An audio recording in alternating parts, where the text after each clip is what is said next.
right, guys, today we're going to talk about classifying rational numbers. By the end of this lesson, you should be able to tell whether a number is a whole number, an integer, a rational, or all three, or two of the three, or only one of them. Okay, before we get started with that, we have to know what a whole number, an integer, and a rational number is. So we're going to use this graphic organizer to help us with this lesson. We're going to start in the middle with our whole numbers. Remember, you can pause, rewind, whatever you need to do. You can go at your own pace. Just make sure that if I write it down, you write it down as well. Okay? Let's talk about the characteristics of a whole number. A whole number is positive only. There will be no negatives. In fact, let's go ahead and make this a plus sign so we don't get confused. There will be no negatives in this category. Okay? There will also be no fractions and no decimals. And this should be pretty familiar to you because we did actually learn this last year, but we're going to go ahead and just carry on with it. Okay? So let's talk about some examples of whole numbers. Whole numbers are the numbers you have been working with since you were in kindergarten. Okay? So whole numbers are numbers like 2, 5, 10, 20, 21, and so on.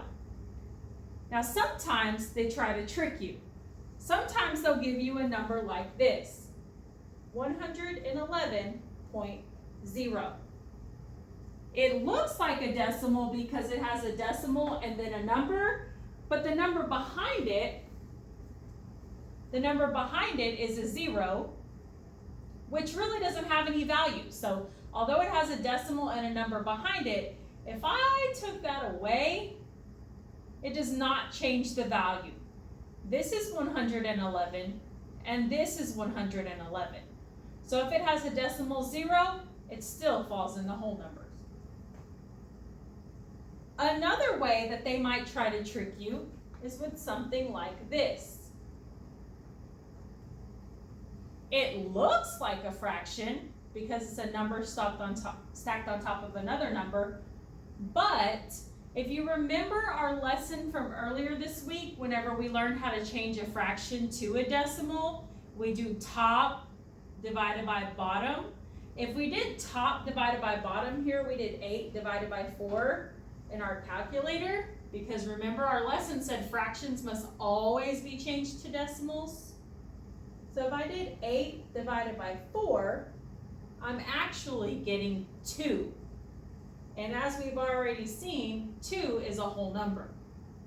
So even though it looks like a fraction, doesn't necessarily mean that it's a part of a whole or a fractional part.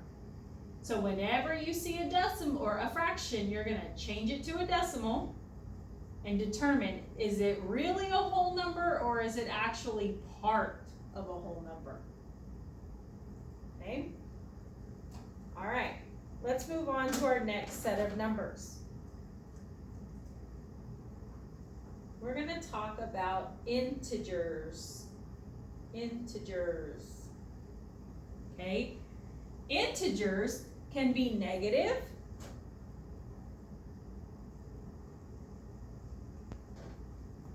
They can also be positive. But there will never be any fractions.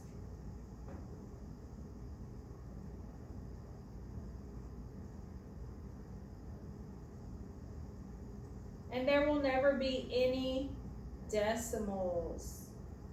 If it has a fraction or it has a decimal, okay, and it's a true fraction, a true decimal, a true part, it doesn't belong there. Let's give some examples. Okay, we know that we are looking for negative, so let's go ahead with the example of -5. Now, I wouldn't write 5 in this category because 5 actually best fits in the whole number category. And we're going to talk about the line test here in a little bit, so and we'll get into why it goes there in just a minute, okay? So, -5 is an example of an integer, okay? We've got -200, right? No fractions, no decimals, just negatives. Again, they might try to trick you by throwing in that 0.0, but we know that 0.0 doesn't have any value. We can take it away and it doesn't change the value. It's still -111. It's still -111. Another way that they might try to trick you is to put it as a fraction. Okay, so -17/1. It looks like a fraction, okay, because there's a number stacked on top of a number. But remember, when you see a fraction, you're going to change it into a decimal. Guys, we use decimals all the time in our life, okay, all the time. We see it with money. I know you guys like money, okay, so that's why we like to change it to decimals. It's easier to understand, it's more common, and we see it. We understand it. Okay, so let's take our fraction and change it to a decimal. Remember, if there's a negative sign there, you're not going to touch it. You're not going to do anything with it in the calculator.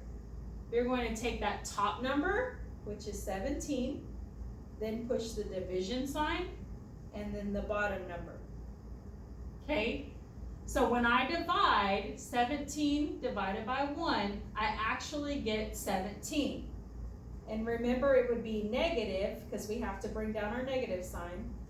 So -17/1 is actually just -17, which is an integer. Okay? No true fractions, no decimals, no parts of a whole go in the integers category. All right. Let's talk about the rational numbers. The big daddies, okay? Our rational numbers can have fractions. So yes, fractions. And they can have decimals. So yes, decimals.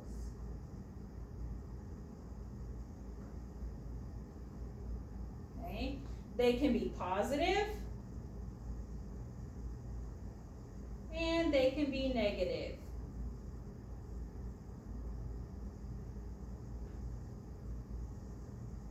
Okay, let's talk about some examples here. We could have 0.75, we can have 3/4, it could be -3/4. Remember, guys, you can pause and write it down. If I'm speaking too fast or you don't understand what I'm saying, rewind it. Okay, watch it again. Continue to watch it until you understand. It could be a whole number with a decimal, 2.35. Okay, that could be negative. It could be, yeah. It encompasses everything. Okay? All right.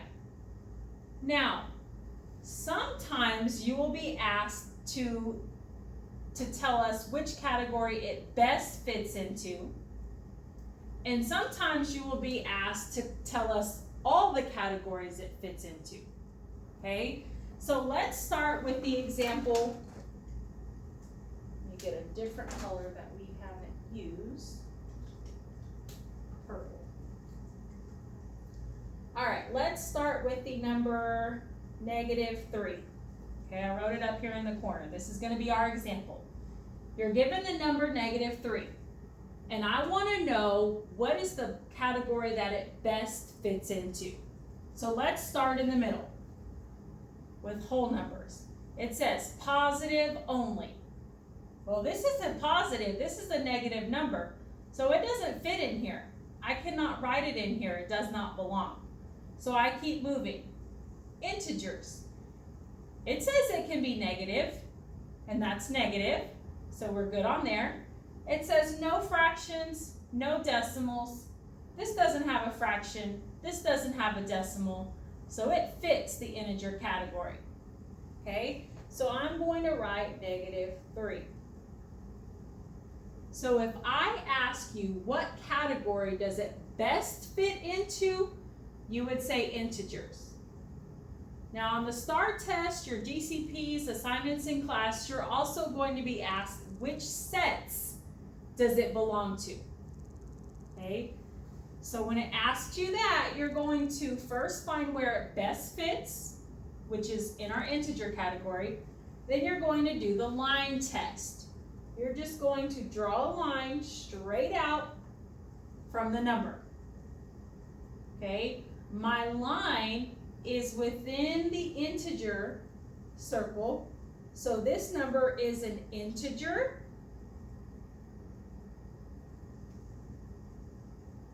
And my line also touches the rational circle. It goes through the rational circle, so it is also a rational number.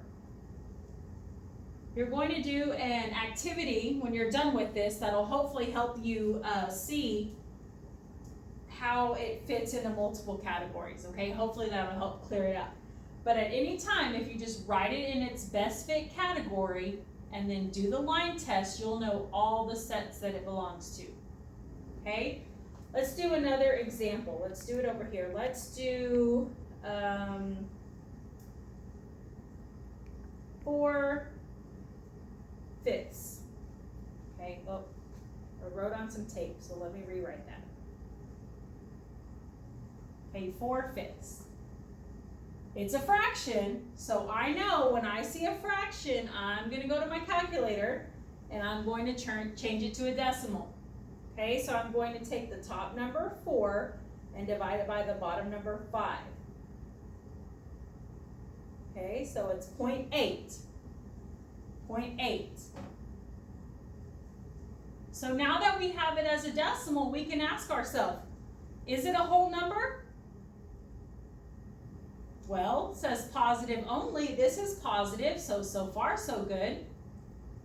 But now it says no fractions, no decimals.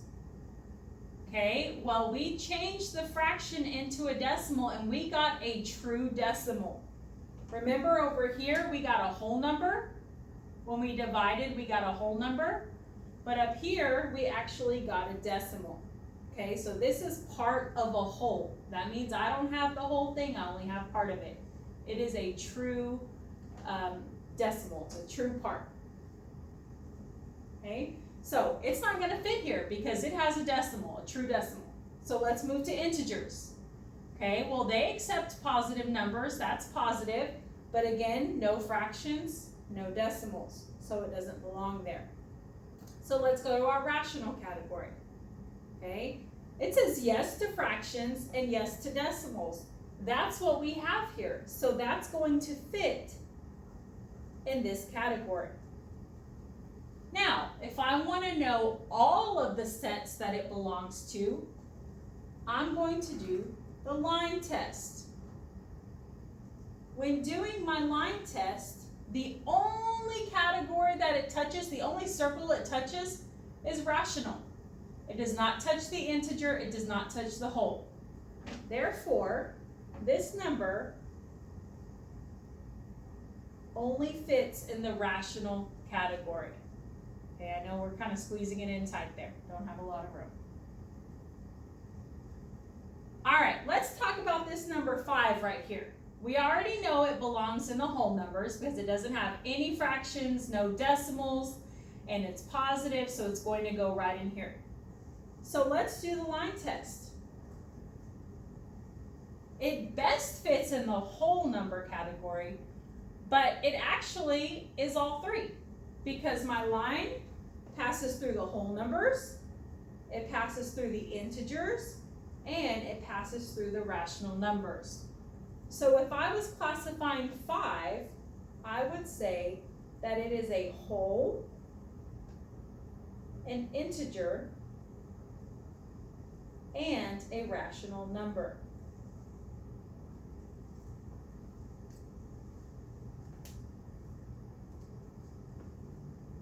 All right, that takes care of our notes for today.